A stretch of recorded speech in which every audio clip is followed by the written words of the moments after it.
nós vamos tratar dos desafios da justiça eleitoral nas eleições 2022. Para isso, nós chamamos o juiz eleitoral do TRE, que também é vice-diretor da Escola Judiciária Eleitoral aqui do estado do Pará, doutor Diogo Conduru, que vai coordenar a mesa temática da tarde.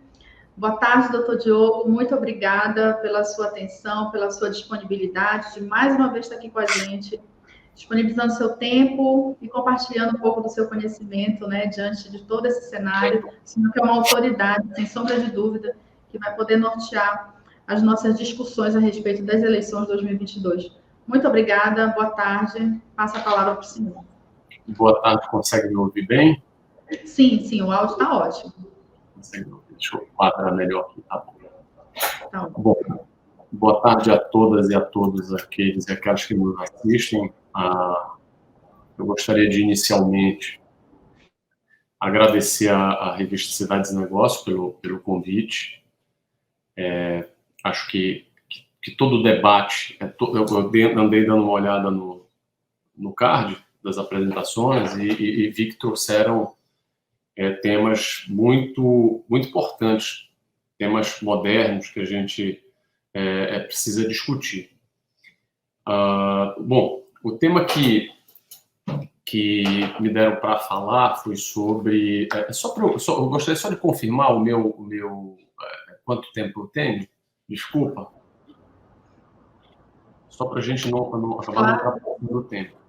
Não tem problema. A gente vai informar para o senhor assim que tiver 5 minutinhos, mas a gente tem em torno de 40 minutos para a sua apresentação, 45. Mas fique à vontade, a gente vai lhe informando direitinho. Tudo. Desculpa a intromissão. Então, o tema que nós vamos falar hoje é sobre os desafios da justiça eleitoral para as eleições de 2022. Bom, falar sobre os desafios da justiça eleitoral é falar um pouco sobre o papel que a justiça eleitoral desempenha no nosso país. E aí eu gostaria de falar um pouco, conversar sobre o que representa, o que é a justiça eleitoral, qual o modelo que nós aqui no Brasil optamos para coordenar as eleições, enfim, e a escolha dos candidatos e das candidatas, ou seja, dos nossos representantes e das nossas representantes. O Brasil, antes da justiça eleitoral, ele vem de uma tradição de eleições muito conturbadas do ponto de vista da legitimidade mesmo da escolha popular, né? Antes da justiça eleitoral, o Brasil vinha de um histórico de abusos, efetivamente, e de violações às escolhas populares. A tentativa de trazer para esse panorama um ente separado que pudesse dar credibilidade e legitimidade a essa escolha é que nos fez optar por trazer esse modelo que nós hoje temos em franca evolução, que é um modelo de uma justiça especializada. Portanto, nós conseguimos colocar dentro do judiciário a importante tarefa de coordenar de uma maneira geral as eleições, né? Isso é um modelo muito específico do Brasil, porque nós não temos dentro da justiça eleitoral propriamente a função jurisdicional, ou seja, a justiça eleitoral ela não só julga determinados litígios que possam ocorrer dentro do período eleitoral. A justiça eleitoral, ela, embora seja um órgão do judiciário, inclusive por força de dispositivo constitucional, ela possui atribuições anômalas em relação às atribuições do judiciário de uma maneira geral. Entre elas, eu cito a própria execução dos seus atos, ou seja, a justiça eleitoral ela tem uma função muito importante na execução dos seus atos, entre outras funções, a função administrativa mesmo da justiça eleitoral é uma função muito própria. A justiça eleitoral ela gere recursos, logística, licitação, tem um orçamento próprio, enfim, de formação, publicidade. Então, a Justiça Eleitoral ela não se limita às funções administrativas próprias de um tribunal convencional, né? Ela ultrapassa isso daí na medida em que ela é quem organiza as suas próprias finalidades de uma maneira muito mais profunda do que os demais órgãos jurisdicionais. E a Justiça Eleitoral possui também uma função normativa, uma função legislativa muito importante, porque a força normativa da resolução do Tribunal Superior Eleitoral, que é equiparada a uma lei plena, obviamente que respeitadas as normas atinentes à matéria, respeitados o Código Eleitoral, as leis complementares do país, mas nós podemos dizer que a Justiça Eleitoral possui uma função de regulamentação de uma maneira muito anômala daquilo, da função limitante que existe no judiciário de uma maneira geral. Também é uma função normativa muito mais profunda. Então, veja, nós optamos aqui no Brasil por permanecer com as eleições como fiel da balança ao próprio ente do Estado, ou seja, a Justiça Eleitoral ela faz parte dos poderes constituídos do Estado. Então, diferente de outros países que o processo eleitoral ele é todo regido diretamente pelos partidos, né? O Estado se mantém equidistante da disputa eleitoral. Aqui esse modelo não deu muito certo. A gente não queria discutir agora os motivos que levaram os motivos históricos que levaram esse modelo não dar certo, mas o fato é que não deram certo aqui no Brasil. Então nós precisamos realmente da mão do Estado intervindo nesse processo eleitoral. E eu acho que isso já hoje, em pleno século XXI, se mostrou uma iniciativa acertada, né? Talvez a própria construção histórica do nosso país tenha nos demandado a chegar onde chegamos. Eu digo que é muito acertada porque o maior risco, do ponto de vista do cidadão, em ter o Estado participando do processo eleitoral, o Estado, quando eu digo, é o poder público, e a Justiça Eleitoral faz parte dessa Constituição do Estado, o maior risco que a cidadania pode correr é que seja utilizado esse poder estatal para dar uma conotação de viés, né? Ou seja, para que essa ponta do Estado que cuida do processo eleitoral, portanto, resguarda o processo de escolha do cidadão, ele possui algum tipo de viés. Mas, no entanto, aqui no Brasil, nós encontramos uma fórmula que eu diria que ela é muito mais interessante do que a própria discussão do processo apuratório de urna eletrônica, por exemplo, né? Nós encontramos um processo eleitoral feito pelo Estado, portanto, por um poder constituído, que vai desde da sua distribuição, da sua logística, até a apuração, o julgamento, enfim, dos debates eleitorais, da organização de litígios ou não, e, como eu disse, da apuração. E nós encontramos, talvez esse seja o grande case de sucesso aí do nosso país, ter encontrado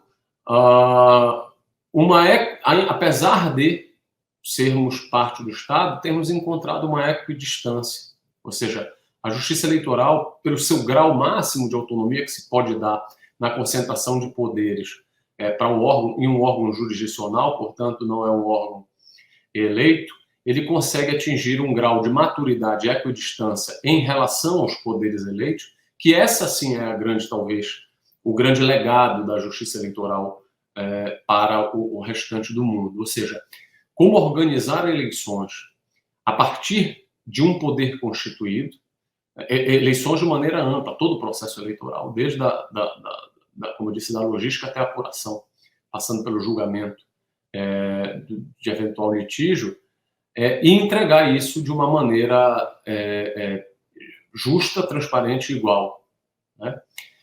Então, esse é o grande case de sucesso, na minha opinião, da Justiça Eleitoral. Eu acho que questões paralelas a isso, como o próprio sistema de apuração, que é o sistema eletrônico, ele embora seja algo efetivamente louvável, quer dizer, o Brasil conseguiu criar uma estrutura de apuração na minha opinião, muito, além de muito específica, muito eficaz e muito segura.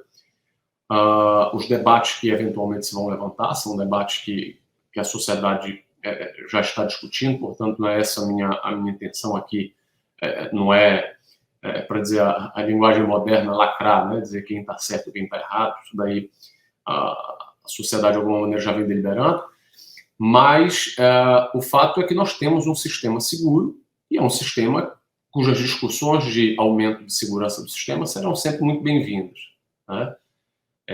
Desde que isso, de fato, sirva para a melhoria do sistema e não para desacreditá-lo. Acho que o nosso sistema eleitoral, como eu disse, ele não performa só no momento da apuração. Quer dizer, o que diferencia ele de vários sistemas eleitorais pelo mundo não é só o nosso sistema de apuração, é muito maior do que isso. Talvez o Brasil tenha conseguido encontrar uma fórmula institucional de manter o rigor do Estado, mas dando às eleições a chancela de legitimidade daquele ou daquela que exerce o poder. Então, eu diria o seguinte, que, complementando, hoje cedo, inclusive, eu tive a oportunidade de falar sobre isso num outro momento, num outro local, de que, somado a essa grande contribuição que a Justiça Eleitoral deu, que é enfim, a fórmula que o Brasil encontrou de organizar o processo eleitoral, e eu acho, volto a dizer, que é um caso de sucesso, somado a isso, é importante nós compreendermos qual é, então, dentro de uma democracia, o efetivo papel da Justiça Eleitoral. E a democracia, enfim, ela tem um conceito muito amplo. E dentre os conceitos de democracia, tem um conceito incompleto, eu gosto de dizer que ele é incompleto, porque é um conceito reducionista do papel da democracia, mas é um conceito interessante, é um conceito de um autor chamado Joseph Schumpeter. E o Schumpeter dizia que a democracia ela é uma disputa eleitoral, uma disputa de poder, uma disputa de agenda, né? Ou seja, uma disputa de quem irá governar ou quem irá impor determinada agenda, no caso do Brasil, pelos próximos 4 anos, né? Sempre pelos próximos 4 anos. E dizia o Schumpeter, então, que o estágio democrático, que a democracia, o conceito, o conteúdo de democracia é a organização dessa disputa. Para evitar que essa disputa seja uma disputa desigual, para evitar que essa disputa seja uma disputa injusta, né? Ou não seja uma disputa transparente. Então, segundo o Schumpeter, essa seria a função da democracia. E aí caberia, obviamente, a garantia de alguns princípios norteadores dessa disputa, né? Entre eles, nós precisamos ter eleições de tempos em tempos, ou seja, é necessário que essa disputa se renove a cada período de tempo, né? E que, durante essa renovação, a disputa não seja viciada e enviesada para o lado de quem esteja no poder. Portanto, a garantia de que quem está fora do poder possa disputar em igualdade de condições. Veja, eu volto a dizer, esse conceito do Schumpeter, ele é um conceito extremamente reducionista de democracia.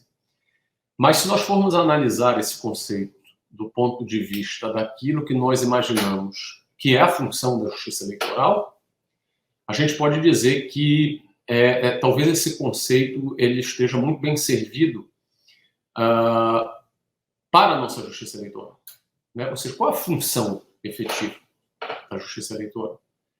E aí eu responderia com esse conceito de democracia do Schumpeter, ou seja, a função da justiça eleitoral é organizar a disputa, é evitar que essa disputa ela seja desigual, que essa disputa seja uma disputa injusta, que quem esteja no poder, seja ele no poder legislativo ou no poder executivo, pelo fato de estar no cargo, tenha uma vantagem desmedida em relação àqueles que estão fora do poder.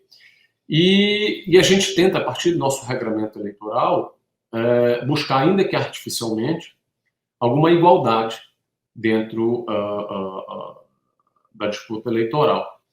Então, esse conceito ele serve muito para caracterizar aquilo que a justiça eleitoral efetivamente precisa garantir. Isso não quer dizer que a democracia seja só isso. Na verdade, a democracia é maior do que isso. A partir da disputa, você tem ainda muitas questões democráticas a serem discutidas, uma participação popular efetiva, por exemplo. Por isso, um dos conceitos mais abrangentes hoje da democracia é o conceito da democracia participativa. Então, a participação do cidadão no parlamento, a participação do cidadão no executivo, a cobrança do cidadão de maneira cada vez mais ativa, a própria possibilidade de voz e do discurso, das narrativas poderem ser levantadas, né? Que o discurso não seja pautado de uma maneira arbitrária, mas que o debate seja, inclusive, aberto à participação de todos os cidadãos e todas as cidadãs. Mas, partindo do lado da justiça eleitoral, propriamente dito, a gente precisa se preocupar com esse ponto de partida, né? Tudo inicia com essa disputa. É essa disputa que vai dar legitimidade ao governante. O governante que vai exercer aí, a partir do papel do Estado, vai exercer o monopólio da força, né? Se a gente for pensar do ponto de vista dos contratos sociais, enfim, seria uma acessão que nós damos ao Estado, exatamente a regulamentação de alguns valores da vida, né? Entre elas a justiça, a força, enfim. Então, veja, quando a gente vai falar eu fiz essa introdução toda, porque quando a gente vai falar de temas importantes para as eleições de 2022, né? Justiça eleitoral, que temas são importantes para as eleições de 2022? Na verdade, qualquer tema que tenha como objetivo a organização dessa disputa eleitoral, ou que essa disputa eleitoral ela seja realizada de maneira justa, equilibrada, igual, é um tema relevante para a justiça eleitoral, né? Então, como eu disse, não existe nada dentro da nossa justiça eleitoral que seja algo moral, normativo, universalizante. Ou seja, o nosso modelo de justiça eleitoral é o melhor modelo do mundo, portanto, ele deve ser replicado em todos os países do mundo. Isso não funciona dessa forma. Não temos um modelo de arranjo institucional para dar conta dessa disputa eleitoral, o modelo ideal. Mas talvez nós tenhamos encontrado o melhor modelo para o nosso DNA histórico, né? Então, eu costumo dizer que nós não podemos comparar o nosso modelo de justiça eleitoral com modelos outros de justiça eleitoral quando nós temos uma construção histórica diferente da nossa, né? Então, eu talvez não consiga afirmar que o nosso modelo de processo eleitoral, da forma como nós temos hoje, ele é o melhor modelo para outro país. Mas certamente eu tenho condições de afirmar que ele é o melhor modelo estabelecido para o nosso país, né? Dado a nossa história própria, né? A nossa condição própria dentro da história. Então, esses desafios da justiça eleitoral, que se renovam a cada 4 anos e que vão, obviamente, de acordo com as inovações, eles vão ganhando outros perfis, eles são avanços do mesmo modelo que nós praticamos desde o início. Então, qual a função principal, o objetivo principal, no momento que a justiça eleitoral está regulando essa disputa eleitoral? É evitar e combater aquilo para o que a justiça eleitoral foi estabelecida, que são os abusos de poder de todas as formas. O desequilíbrio da disputa eleitoral a partir do abuso do poder de quem esteja no poder. E para isso nós criamos uma série de dispositivos para evitar que esse abuso seja praticado, né? Posso citar aqui um dispositivo clássico, por exemplo, a vedação de mais de uma reeleição, né? Que é o chamado terceiro mandato, por exemplo. Isso é um dispositivo que evita a perpetuação do poder, né? Então nós optamos aqui, dentro do nosso mecanismo de processo eleitoral, regulamentar determinados institutos, mas o objetivo é o mesmo, tá? O objetivo é tornar a eleição o mais igual para quem vai disputar, e tentar tirar. Talvez esse, como eu disse lá no início do que eu tinha falado, talvez esse seja o case de sucesso do Brasil, né? Nós temos conseguido encontrar essa fórmula sem que a justiça eleitoral pudesse ser confundida, embora como um poder constituído, mas pudesse ser confundida como um braço do Estado a serviço da manutenção do poder. Eu acho que isso é muito claro para o cidadão e para a cidadã, né? Quer dizer, a justiça eleitoral ela não possui um lado, e isso é muito claro. Eu acho que todas as críticas à justiça eleitoral são críticas que faz parte da democracia, desde que ela não tenha como objetivo o próprio término da justiça eleitoral. E, assim, não me parece que as críticas estejam modeladas, salvo uma outra eventualidade, modeladas a esse nível de discussão.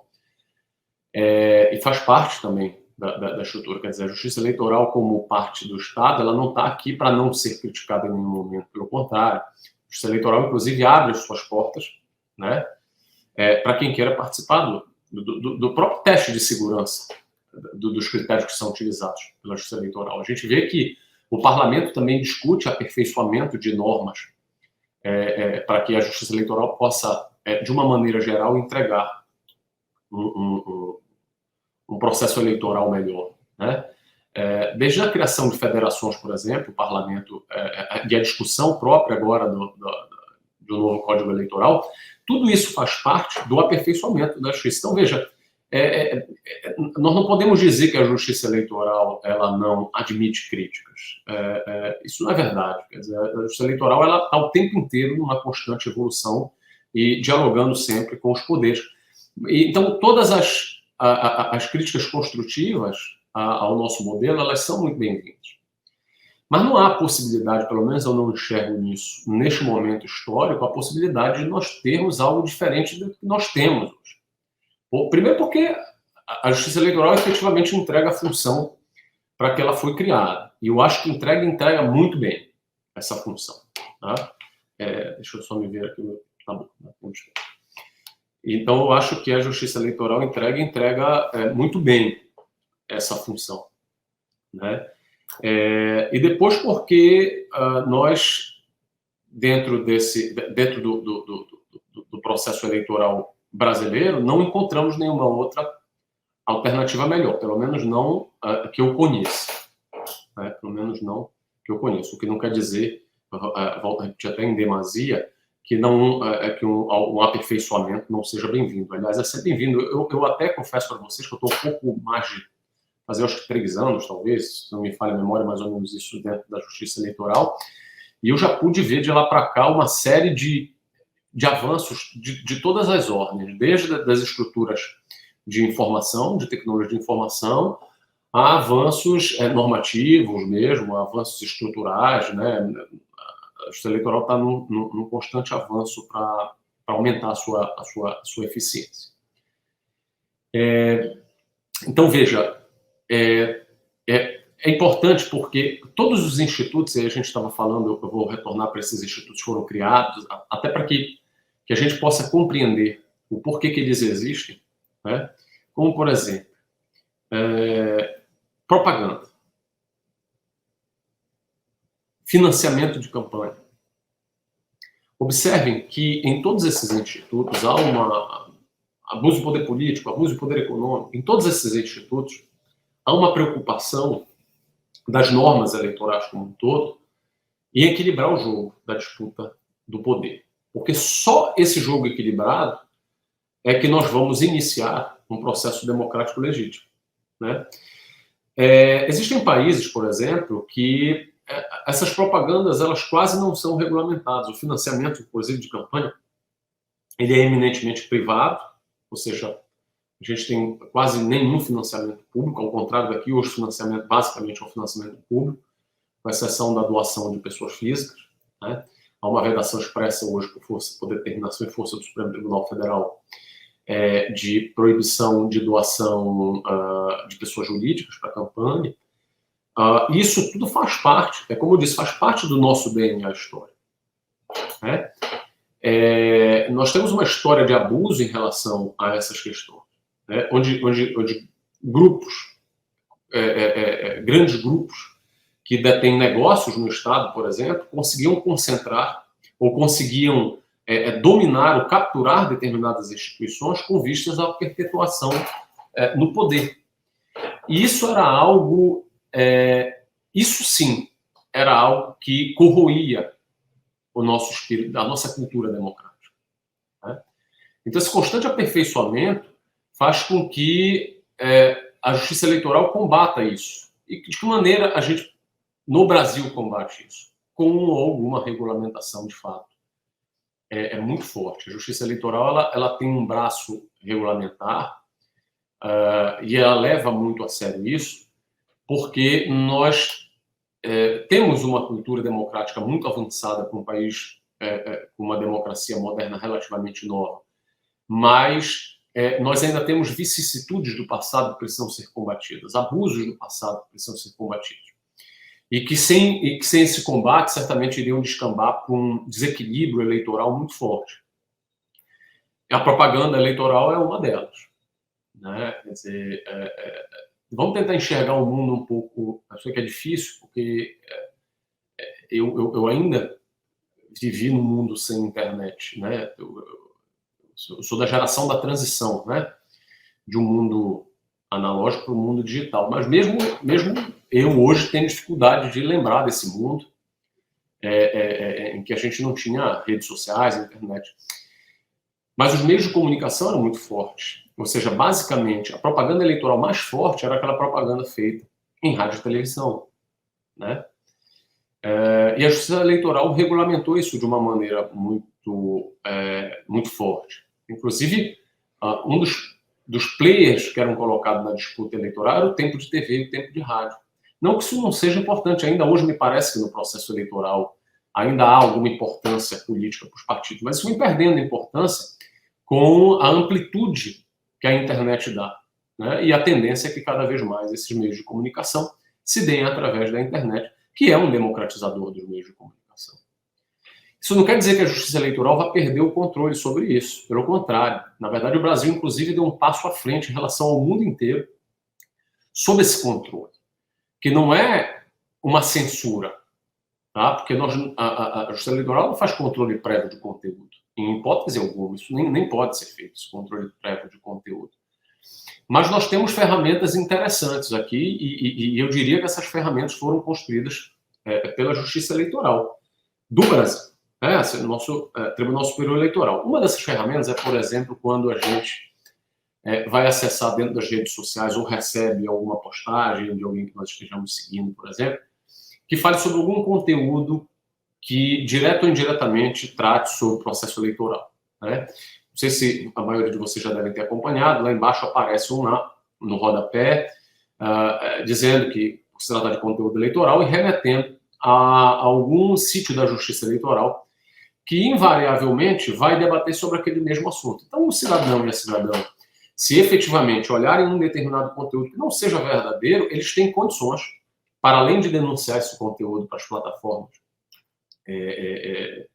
digitais, para as plataformas sociais, ele tem condições de, clicando lá no site para qual ele é direcionado, ele possa efetivamente tirar as suas dúvidas. E isso é uma ferramenta importante. Nós tivemos noticiado agora há pouco tempo também um acordo da Justiça Eleitoral, se eu não me engano foi com o Telegram, exatamente para que a internet, que aos poucos vem substituindo os meios tradicionais de comunicação, não se torne terra de ninguém. Então, nós estamos saindo, eu acho que a Justiça Eleitoral brasileira, o nosso modelo de processo eleitoral, que é encabeçado pela Justiça Eleitoral, ele sai na dianteira, dentro desse processo de controle, e o que nos facilita sair na dianteira é exatamente essa opção que nós tivemos em algum momento da nossa história em permitir que o Estado fosse um agente, o ente equidistante que fosse o mediador desse processo eleitoral. Por quê? Porque o processo eleitoral que é levado a cabo pelos poderes instituídos, e é o caso aqui nosso no Brasil, ele consegue dialogar muito mais fácil e muito mais rápido com essas plataformas. Né? Eu fico imaginando, em boa parte dos países, o processo eleitoral, por exemplo, ele é acompanhado por comitês partidários, né? Então, veja, o comitê partidário, embora ele seja importantíssimo nos seus respectivos países, eles não possuem a força que o Estado possui. A gente vê, por exemplo, que a Justiça Eleitoral toma determinadas medidas judiciais, porque a ela também é investido o poder jurisdicional, e isso faz com que essas plataformas, naturalmente, tenham um diálogo muito maior, porque é um diálogo oficial, né? Ou seja, partido com o ente do Estado. Então, vejam que aquela opção que nos serve até hoje, aquela opção que nós fizemos e que nós corremos um risco histórico muito grande, né? Assim como eu acho que é um caso bem sucedido, o nosso caso aqui no Brasil, poderia ter sido terrível essa nossa escolha, né? Nós poderíamos estar falando aqui de uma justiça aparelhada, com viés de manutenção do status quo e que, portanto, iria desvirtuar totalmente o processo eleitoral. E, no entanto, não foi isso que ocorreu. Se eu digo nós somos um caso de sucesso, mas nós corremos um risco em alguma medida, né? Então, toda essa regulamentação, e eu falei aqui rapidamente da propaganda, falo também do financiamento de campanha. Nós temos a opção agora por financiamento público misto, na verdade, porque ele é muito mais público, embora permita doações de pessoas físicas. Outros institutos pelos quais a gente pode falar que a Justiça Eleitoral, de alguma maneira, busca controlar, o abuso de poder econômico e político, né? Por exemplo, nós temos instituições próprias para combater esse abuso, né? A Justiça Eleitoral, quando digo Justiça Eleitoral, do ponto de vista normativo todo, completo, né? O processo eleitoral como um todo, ele busca, por exemplo, garantir determinadas equidades, ainda que artificiais, como ações afirmativas. Então, a promoção, por exemplo, de candidaturas de gênero, né? Ainda numa medida de 30% dessas candidaturas, mas isso demonstra também a força promotora de justiça que o processo eleitoral brasileiro é capaz de fazer, né? E isso não é mais algo que a gente discutia somente do ponto de vista figurativo, né?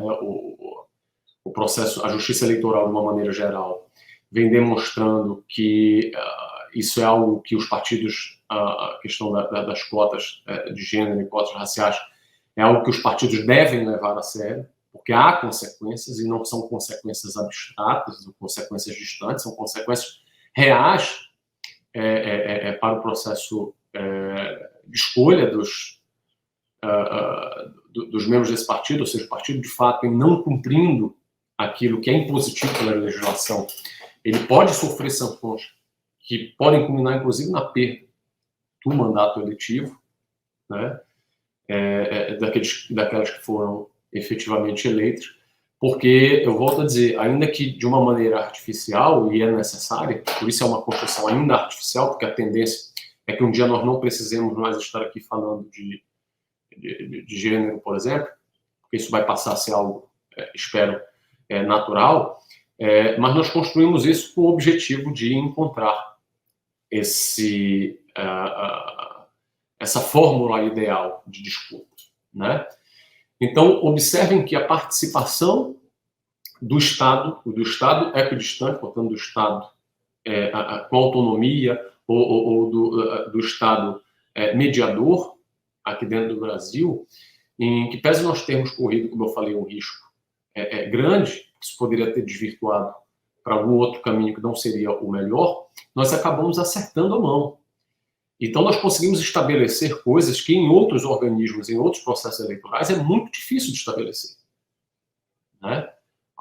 E dentre as causas disso, como eu disse agora há pouco, é de nós estarmos investidos de poderes, dentre eles o poder jurisdicional. Então, veja, eu acho que a justiça eleitoral é exemplo, realmente, de funcionamento para o mundo, por nós termos encontrado essa fórmula não perfeita, tá? Até porque a democracia é uma das características da democracia que eu gosto de ressaltar, é que a democracia ela é um sistema imperfeito, absolutamente imperfeito. No entanto, dentro da sua imperfeição, ela permite a autocrítica, né? Que a gente chama de metacrítica, ou seja, crítica dentro do próprio sistema. Ela permite isso. Talvez esse seja o grande material de adaptação da democracia.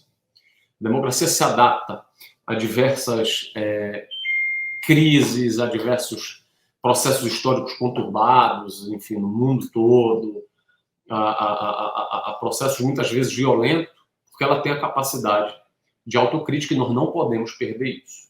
Tá? Nós não podemos perder de vista, por exemplo, que as instituições, inclusive a justiça eleitoral, elas precisam de permanente aperfeiçoamento.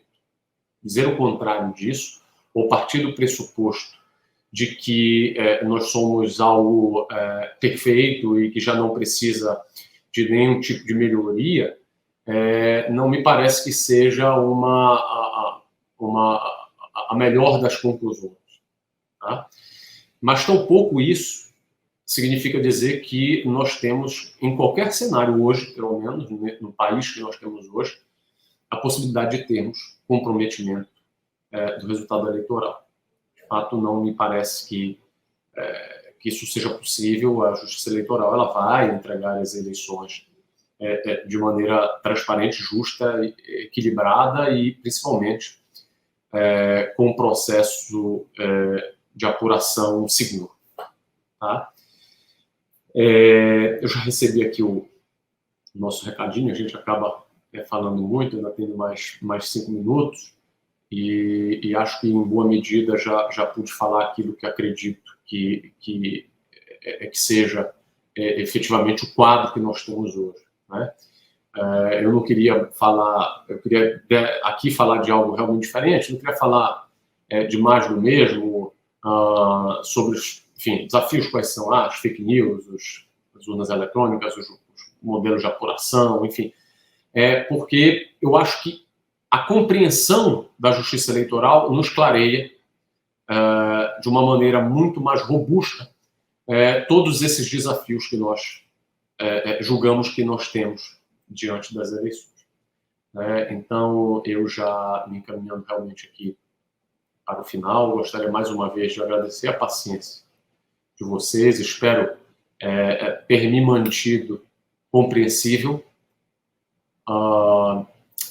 A modernidade nos impõe isso, não é fácil falar para um computador, porque eu realmente não sei para quem eu estou falando, estou acostumado a falar para algumas pessoas que eu possa ver, e aqui eu só vejo a minha imagem, então não é muito fácil. Então eu espero ter conseguido atingir o meu objetivo a que humildemente eu me propus, e gostaria, já me despedindo, agradecer mais uma vez a participação.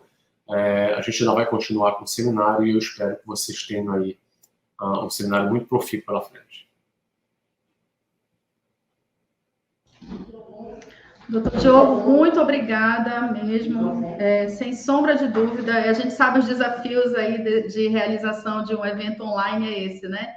Eu lhe entendo, mas a sua fala foi muito esclarecedora e, de uma certa maneira, muito segura, né? Eu tenho certeza para a nossa audiência também. A gente sabe que está tendo um ano muito importante esse ano, e nada mais afetuoso, até de certa maneira, lhe ouvir falar sobre essas questões, porque fortalece, né, de certa forma, o nosso dever, o nosso compromisso enquanto cidadãos e cidadãs diante desse processo. A gente sabe que está diante de um desafio, mas pela parte da manhã nós tivemos uma mesa muito legal também do doutor Imbiriba, da OAB, em que ele deixou uma mensagem muito grande: a nossa democracia é forte e a gente vai conseguir superar todos os desafios. Quero lhe agradecer, eu sei que a sua agenda é muito apertada, né, nesse período sobretudo, e mesmo assim o senhor de pronto nos atendeu e está aqui conosco. Então, muito obrigada mesmo, doutor Diogo, por essa sua participação e pela sua fala.